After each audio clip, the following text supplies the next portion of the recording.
Salut tout le monde, ici Jean-François. Je voudrais faire une petite analyse personnelle des statistiques du COVID-19. Les chiffres, vous les trouvez sur le web, comme moi, quotidiennement. Je suis sûr, peut-être pas exactement à la même place, au même site, mais les chiffres sont-ils toujours les mêmes? On l'espère bien. Eh bien, il y a quelque chose que ces chiffres ne nous disent pas. Parce que oui, on peut s'amuser, on peut les mettre en ordre du nombre total de cas répertoriés dans chaque pays. On peut les mettre en ordre de décès, comme ça ici, mais il y a quelque chose que ça nous dit pas. Ça nous dit pas, ça nous donne pas une bonne idée de la capacité de tel ou tel pays à gérer leurs malades. Donc, comparer le nombre de morts au nombre de guérisons. Il n'y a rien qui nous dit ça. Il manque une colonne ici qui compare ces deux chiffres. Et c'est exactement ce que moi j'ai fait. J'ai pris toutes ces données et je les ai amenées dans ma propre grille ici. J'ai rajouté une colonne que j'appelle la colonne danger, qui est tout simplement, regardez la formule, j'ai tout simplement divisé le nombre de morts par le nombre de cas de guérison. Et donc j'ai mis en jaune ces deux colonnes morts sur les guérisons. C'est donc un ratio, le ratio des morts sur les guérisons. Euh, et voilà qui nous donne une bien meilleure idée. Donc, ça commence par un paquet de pays où il n'y a aucune mort de répertoriée, donc zéro sur peu importe le nombre de guérisons, ça va toujours donner un ratio de zéro. Donc, on a un paquet de pays ici à aucune mort. Donc, j'ai mis en ordre les pays selon leur degré de danger ici, de ratio danger. Deuxième colonne, c'est le nombre de cas de guérison. Donc, c'est la raison pour laquelle le Qatar ressort bon premier. Rangée 2 ici, mais c'est parce que la rangée 1 ici, c'est mes en-têtes. Donc, le premier, c'est le Qatar. 0 mort, 33 guérisons. Donc, bravo aux gens de là-bas. Ils semblent bien s'en sortir. Les données commencent à être un peu plus pertinentes ici avec le Bahreïn. Et d'ailleurs, pourquoi un pays donné s'en sortirait mieux qu'un autre? Ben là, on n'a pas quoi là-dedans. C'est peut-être pour des raisons d'infrastructure, peut-être que socialement, les gens respectent la quarantaine mieux qu'à d'autres pays. Peut-être aussi génétiquement, les gens sont faits. Par pure chance, les gens sont bâtis pour résister à ce virus mieux que dans un autre pays, ou c'est peut-être parce qu'on a des pays insulaires ici, comme le Bahreïn, qui sont plus isolés du fait que c'est une île. En tout cas, toutes sortes de raisons. On a notre fameux bateau, le Diamond Princess, au large du Japon, en quarantaine, qui est une histoire fascinante. Je suis sûr qu'il va y avoir un film de cette situation dans le futur, et le film va probablement s'appeler Diamond Princess. Je veux dire, vous l'avez entendu ici pour la première fois, c'est la prédiction que je fais. Il y a une histoire à compter là-dessus, c'est sûr. Donc, vous voyez mon ratio qui est intéressant, qui donne les pays, qui met les pays en ordre. La Chine, qui est seulement le 40e pays, même si, bien sûr, il y a 81 000 cas. Et d'ailleurs, veuillez pardonner la fameuse virgule ici, la virgule des milliers. J'ai pris mes données sur un site américain sur le web, donc c'est la raison pour laquelle il y a la fameuse virgule, donc veuillez faire fi de ceci, désolé. Donc même si la situation est grave, on le sait tous, le ratio est quand même excellent. 3000 morts, c'est pas beau là, mais sur 72 000 guérisons, et c'est ce qui, si on additionne, ce qui totalise presque le 81 000 entier. Donc la situation, elle est à toute fin pratique terminée là-bas. C'est ce que les chiffres nous montrent. Le ratio reste excellent, 0.045. Donc c'est pas drôle quand tu es parmi un de ces 3000 morts-là, oui, mais le ratio demeure excellent. Donc, on continue, d'ailleurs ici, le Canada, mon pays, qui est 44e, donc très bon ratio. On s'en sort bien sur nos 2000 cas, ne seulement que 23 morts comparé à 320 guérisons. C'est bien beau tout ça, mais j'ai remarqué quelque chose à mesure qu'on avance dans le tableau. Il y a certains pays qui viennent fausser la donne. Il y a des pays pour lesquels il n'y a pas beaucoup de données. Le virus, c'est juste à peine rendu, ou peut-être que pour des raisons médiatiques ou d'infrastructure, on n'a juste pas reçu beaucoup de données de ce pays-là. Comme Est-ce que c'est réaliste que la Jamaïque soit classée pire que la Chine ou le Canada? En raison de son ratio de 0,5, ben, moi, je ne dis pas nécessairement. Il n'y a qu'une seule mort, 2 guérisons, oui, mais sur juste 19 cas répertoriés. Donc, ça me dérangeait un peu. Donc, cette liste-là, très intéressante, oui, et on va continuer rapidement de l'éplucher ensemble, mais il y a mieux. Il y a mieux. J'ai créé une autre liste normalisée qu'on va regarder plus en détail, qui tient en compte le nombre de cas. Donc, rapidement, on va continuer de faire le tour. Ici, on est rendu avec des ratios de 0,5. Ici, on a des ratios de 1. Donc, le même nombre de morts qu'il y a de guérisons, un ratio de 1. Et si vous remarquez, l'Italie, elle est où? Elle est 78e. Elle a un ratio inférieur à 1. Donc, c'est grave ce qui se passe en Italie. C'est grave. Oui, 6000 morts, mais le nombre de guérisons reste supérieur. Donc, dans le pire des cas, présentement, il y a 63 000 cas répertoriés. Si, je dis bien si, l'Italie en venait qu'à être infectée à la grandeur, si la population italienne entière devenait infectée, eh bien, si ce ratio restait le même, un ratio inférieur à 1, ça veut dire qu'il y aurait la moitié de la population qui disparaîtrait. C'est grave, c'est tragique, oui, mais ça pourrait être pire. Je veux dire, si le ratio était au-dessus de 1, là, ce serait encore pire. C'est à espérer, bien sûr, que la situation n'en arrivera pas là. Mais tout ça pour dire que le ratio est quand même pas si mal, et moins pire que je le pensais en Italie. C'est moins pire que dans ces autres pays-là où le ratio est supérieur à 1. Il y a plus de morts que de guérisons dans ces pays, mais on a encore une fois ces pays où il y a peu de données qui viennent fausser la donne, donc ne nous attardons pas tant là-dessus, mais je veux simplement en venir aux États-Unis, qui sont 94e. Le ratio est nettement pire qu'en Italie. Donc, c'est le double du ratio italien, 1,7. 517 morts sur moins de 300 guérisons. C'est grave. Le ratio est vraiment horrible aux États-Unis. Et il y en a d'autres aussi ici. Le ratio est horrible au Brésil, au Danemark. Seulement 2 guérisons, une guérison pour un ratio de 17 en raison des 34 et 24 morts. Donc 17 et 24, c'est un ratio horrible, mais c'est rien comparé aux grands perdants, les Pays-Bas. Donc, qu'est-ce qui se passe aux Pays-Bas? Il y a quand même beaucoup de cas, presque 5000, 200 décès et juste 2 guérisons pour un ratio absolument apocalyptique de 106,5. C'est pas drôle. Qu'est-ce qui se passe là? Peut-être que les réseaux de santé sont conservateurs. Peut-être qu'il y a des gens qui sont en voie de guérison, mais le système de santé n'ose pas se prononcer trop tôt. Ils disent ouais, on va attendre encore quelques jours avant de déclarer officiellement que ces gens-là sont en rémission. J'espère que c'est ça. Parce que là, c'est pas drôle ce qui se passe là.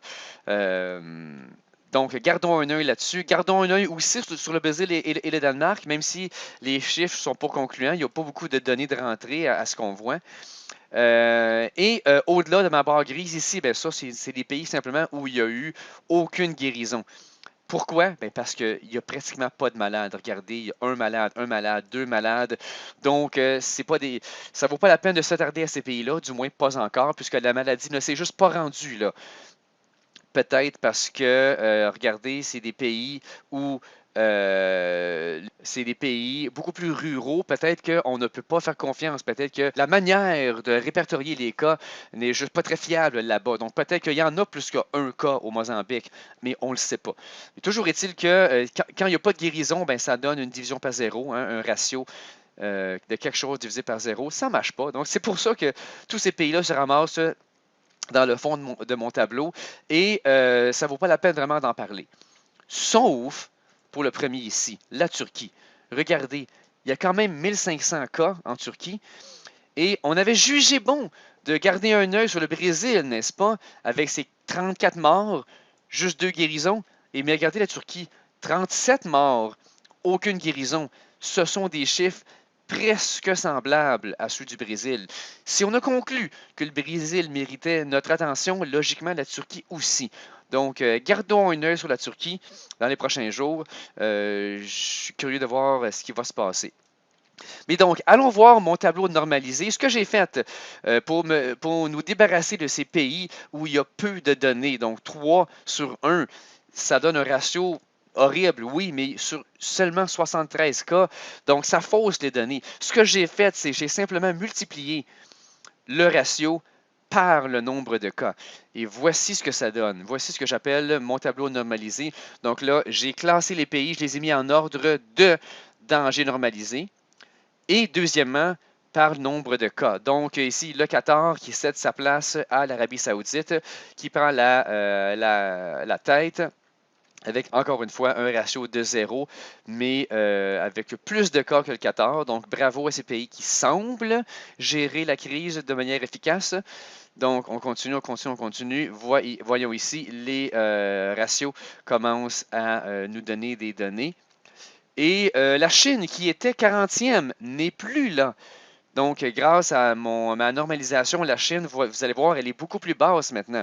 Ça rend la situation beaucoup plus réaliste. Le Canada, qui était 44e, je crois, est maintenant 67e. Donc, voyez-vous, en multipliant par le nombre de cas de 2000, qui est quand même assez important, on a des données plus réalistes. Même si on a un excellent ratio ici au Canada, multiplié par 2000, ça donne quand même quelque chose qui vaut la peine de prendre en considération. Tous ces autres pays où il y a moins de cas se ramassent avant nous. Et voyons voir ici, Corée du Sud, très intéressant. C'est le pays, je juge, qui s'en sort le mieux. Toute proportion gardée. Et c'est pour ça qu'avant, il était où? La Corée du Sud était où? Je ne sais plus. En tout cas, le ratio est excellent. Le ratio est excellent, 0.035. Donc, dans mon autre tableau, la Corée du Sud devait être très, très, très basse. Là, elle est plus haute. Elle est plus haute, oui, j'en conviens.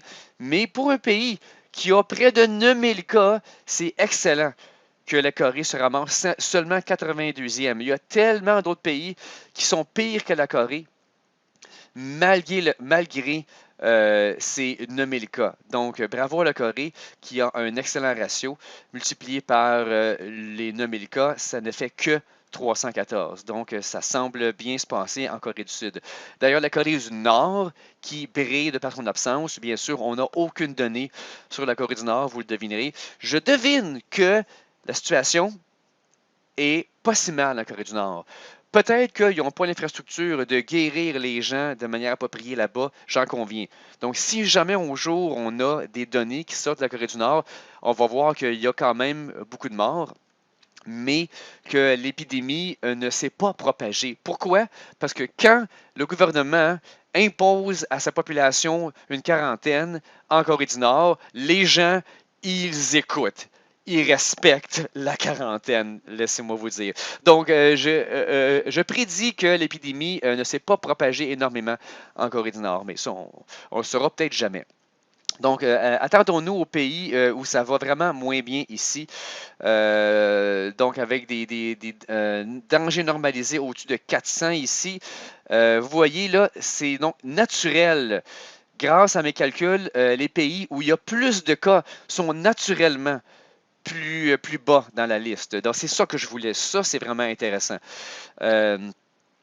Et les petits pays où il y a moins de 100 cas, ben, ils sont juste plus là. Ils sont plus dans les grands perdants ici. C'est beaucoup plus représentatif. Le Brésil, le Danemark sont encore là en raison de leur ratio horrible. Mais regardez, l'Italie, les États-Unis, là, ils sont à leur place, c'est-à-dire sont parmi les pires. Donc, l'Italie est le 3e pire pays.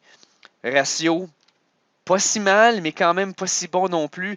Multiplié par ces 63 000 cas, 64 000, ça donne 52 000 de danger normalisé. C'est vraiment horrible. Mais c'est pas pire que les États-Unis qui, eux, ont 1,7, on le répète, multiplié par 42 000. Même si c'est moins que l'Italie, ça donne quand même un danger normalisé pire de 74 000. Donc, c'est vraiment, c'est ici que vous l'avez entendu pour la première fois. La situation, elle est pire aux États-Unis qu'elle est en Italie. C'est ce que mes chiffres nous disent. Est-ce qu'on peut s'y fier? Pof, on verra. Mais regardons les fameux Pays-Bas. Il y a il y a même pas, il y a c'est un dixième. Il y a 10 fois moins de cas aux Pays-Bas qu'aux États-Unis, regardez. Mais en raison du ratio horrible, ça donne une normalisation de 505 000. Donc, c'est vraiment à espérer que les Pays-Bas nous sortent des chiffres de guérison à jour, plus haut que juste 2. Regardez, s'il y en avait ne serait-ce que, je sais pas moi, une centaine, là, je change ça à la mitaine. Mais regardez, là, le danger normalisé vient de chuter avec moins de 10 000. Les Pays-Bas seraient ici. Là. Ce serait déjà bien, bien, bien moins pire. Donc, à espérer que ces chiffres-là vont s'améliorer dans les prochains jours pour les Pays-Bas. Et la Chine, regardez, la Chine, elle est là. Elle a donc monté, elle a bondi jusqu'en 95e position, ce qui est plus représentatif là, en multipliant son ratio excellent. Oui, il est excellent, mais en multipliant par ces 81 000 cas, on a un ratio normalisé quand même assez élevé. Donc la Chine, même s'ils ont sans, somme toute, bien gérer ça, ça va rester quand même une situation drastique. Donc, elle est 95e. C'est là qu'on devrait l'avoir. La Chine. Donc, regardons aussi d'autres cas à problème. L'Espagne, gérée pas si mal, mais avec beaucoup, beaucoup de cas. Donc, c'est la raison pour laquelle on se ramasse ici. La France, l'Allemagne, encore une fois, des milliers. C'est dans les milliers. C'est l'Iran aussi, presque 5000 dangers normalisés. Donc, voici ce que ça donne. Assez intéressant comme chiffre. Donc, dites-moi ce que vous en pensez. Je vais mettre à jour ce tableau dans les prochains jours. D'ailleurs, ces données, elles datent d'hier. Nous sommes présentement, aujourd'hui, c'est le 24 mars. Ce sont des données du 23 mars. Donc, déjà aujourd'hui, je suis curieux de voir si ça a changé. Demain, après-demain, donc, si vous avez jugé que cette étude est intéressante, eh bien, je la mettrai à jour dans les journées qui suivront et on regardera ça ensemble. D'ici là, bien, restez chez vous, respectez la quarantaine, restez en santé, faites attention à vous, votre santé physique, mais également à votre santé mentale qui n'est pas à négliger. La quarantaine imposée, ça peut être assez dur sur l'état mental de certains. À la prochaine et bye bye.